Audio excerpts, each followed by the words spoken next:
Assalamualaikum Ustadz. Waalaikumsalam warahmatullahi wabarakatuh. Ustadz pasti sudah mendengar semacam polemik ataupun berbeda pendapat setelah Ketua DPR RI Puan Maharani menyatakan semoga Sumatera Barat menerima Pancasila, menjadi daerah yang menerima Pancasila. Apa komentar Ustadz? Bismillahirrahmanirrahim. Assalamualaikum warahmatullahi wabarakatuh. Alhamdulillah wassalatu wassalamu ala Rasulillah wa ala alihi wa sahbihi wa man tabi'ahu wa mawala. Tidak ada yang paling mengerti tentang suatu teks kecuali orang yang mengucapkannya atau menuliskannya. Karena teks itu tidak bisa menjelaskan dirinya sendiri. Oleh sebab itu kita hanya bisa menginterpretasikan sebuah teks. Saya tidak bisa memahami teks. Al-Quran insya Allah saya baca tafsir. Hadis insya Allah saya baca syarah. Tapi teks yang dikeluarkan oleh manusia, saya hanya bisa menduga-duga dan menebak-nebak saja. Oleh sebab itu maka kita perlu menjelaskan. Seperti saya menjelaskan apa yang saya sampaikan. Adapun terkait tentang Minangkabau dengan Pancasila, maka kita bisa lihat satu persatu dari sila-sila itu. Sila yang pertama misalnya ketuhanan yang Maha Esa.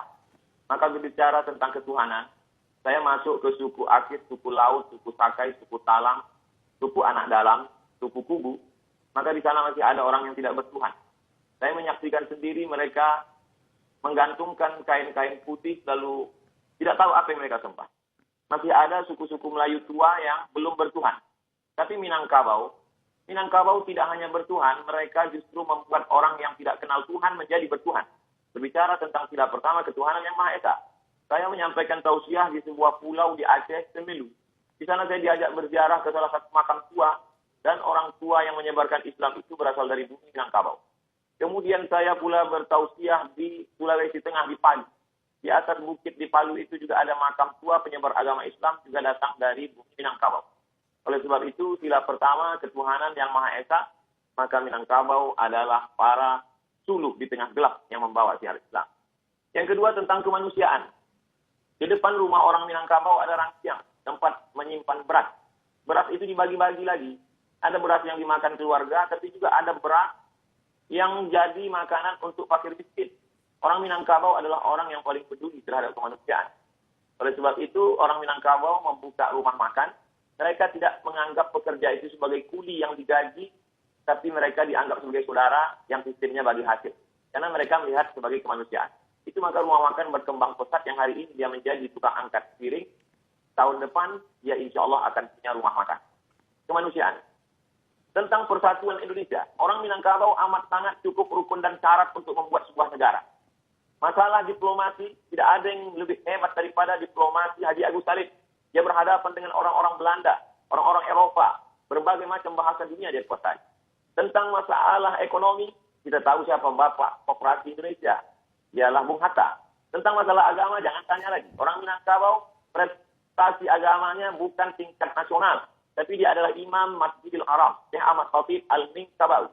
Universitas Al-Azhar dalam sejarah hanya sekali memberikan penghargaan Dr. Honoris Causa kepada seorang ayah yang anaknya juga mendapatkan honoris causa.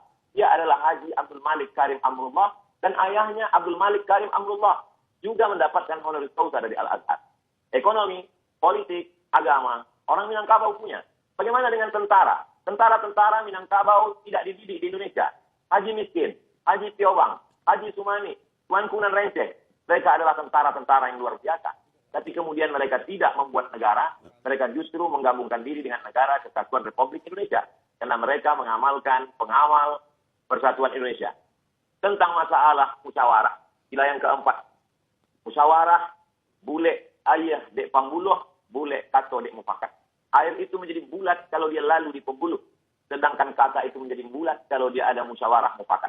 Orang Minangkabau tidak mengambil keputusan sendiri dengan kepalanya sendiri. Dia tahu dia mungkin silap, salah, dan lupa. Orang Minangkabau mengenal filosofi tiga tungku sajarangan. Kalau kita memasak ada 3 tungku di sana. Tungku inilah yang menampung dandang yang begitu besar. Tungku ini juga yang merasakan panasnya api di bawah. 3 tungku sajarangan. Nenek mama, alim ulama, jadi pandai. Orang Minangkabau berkata, duduk sendiri sampai duduk bersama lapang. Duduk sendiri terasa sempit, tapi kalau duduk bersama terasa lapang. Kenapa demikian? Karena mereka lebih mengutamakan musyawarah dan mufakat. Lalu kemudian tentang keadilan sosial. Orang Minangkabau amat sangat adil. Anak didukung, kemanakan dipangku. Perempuan Minangkabau tidak pernah perlu jauh dari kampung halamannya untuk cari makan. Kenapa demikian? Karena mereka punya nenek mama yang adil. Perempuan tidak pernah mengalami diskriminasi. Karena perempuan ada harato tinggi yang tidak dibagi. Sebagian ulama mempermasalahkan harato tinggi. Kenapa tidak dibagi menjadi ahli waris? Karena itu sebenarnya adalah wakaf keluarga. Ketika seorang perempuan tidak punya suami atau ayahnya meninggal, tidak keluarga laki-laki tidak ada. Siapa yang akan menyara hidup yang memberi makan dia? Ada harato tinggi. Mereka amat sangat mengutamakan keadilan. Orang Minangkabau amat sangat Pancasilais. Mana buktinya? Dari mulai Sabang sampai Papua. Pesawat saya mendarat di Sorong. Begitu turun saya di airport, tangan melambai dari jauh. Saya suruh dia mendekat ke mobil saya tanya, ada apa? Ambo urang paya kumbuah. Betapa jauh tempat kita memandang, tapi orang Minangkabau sampai juga ke sana. Saya diminta memberikan sepatah dua patah kata untuk penggalangan dana Surau Sydney namanya. Tidak hanya di Indonesia, sampai ke Sydney orang Minangkabau bisa bersosialisasi. Dia diterima di mana dia berada. Karena orang Minangkabau punya filosofi, di mana tanah diinjak, di situ langit dijunjung. Di mana bumi dipijak, di situ langit dijunjung. Orang Minangkabau tidak pemarah. Orang Minangkabau tidak pendendam. Orang Minangkabau bagaimana berdebat hebatnya Muhammad Yamin dengan Buya Hamka. Tapi kemudian sebelum meninggal dunia, apa kata Muhammad Yamin? Nanti jenazahku tolong dibawakan oleh Buya Hamka ke kampung halaman. Mereka memang berdebat. Mereka memang orang-orang yang argumentatif. Tapi hati mereka lembut dan baik. Lalu kemudian 3 tahun, 3 bulan. Kalau kita merdeka 17 Agustus, 3 bulan sebelum itu, 29 Mei 1945, maka Muhammad Yamin, putra Minangkabau, sudah menyuarakan tentang pri kebangsaan, kemudian pri kemanusiaan. Setelah itu lalu kemudian pri ketuhanan, pri kemasyarakatan, lalu kemudian kesejahteraan dan sosial. Jadi embrio pemikiran Pancasila itu berawal bermuara dari Minangkabau. Lalu kemudian barulah disuarakan oleh Bung Karno, lalu kemudian disusun secara rapi dan sistematis oleh 9 orang. Dan di antara 9 orang itu, 3 orangnya adalah Minangkabau. Agus Salim, Sultan Syahrir, dan kemudian pula Agus Salim, Muhammad Yamin, dan Bung Hatta. Kalau 9 orang ada 3 orang Minangkabau, maka sesungguhnya Minangkabau mewarnai setiap gerak langkah pemikiran orang Indonesia. Jadi saya kira ini adalah ikram gratis untuk anak-anak muda Minangkabau, supaya dia lebih memahami siapa Minangkabau, apa Minangkabau, bagaimana sejarah orang Minangkabau. Saya menganggap di balik ini semua, tentu Ustadz selalu berkata ada hikmahnya, tapi tentu juga di sana ada pelajaran berharga. Man takallama faqad alada aqlahu 'anan nas. Siapa yang berbicara, sesungguhnya dia sedang mempresentasikan isi kepalanya kepada orang banyak. Siapa yang berbicara, dia sedang menunjukkan isi kepalanya kepada orang banyak. Oleh sebab itu, kalau kita tidak terlalu terlatih biasa untuk bicara, lebih baiklah bicara pakai teks, lebih selamat. Karena kita pun memang sudah terbiasa berbicara pakai teks dari dulu sampai sekarang. Saya pun sebelum bicara saya latih-latih dulu, mudah-mudahan tidak terpeleset karena kita manusia biasa, boleh jadi kita terlupa, tersilap dan tersalah.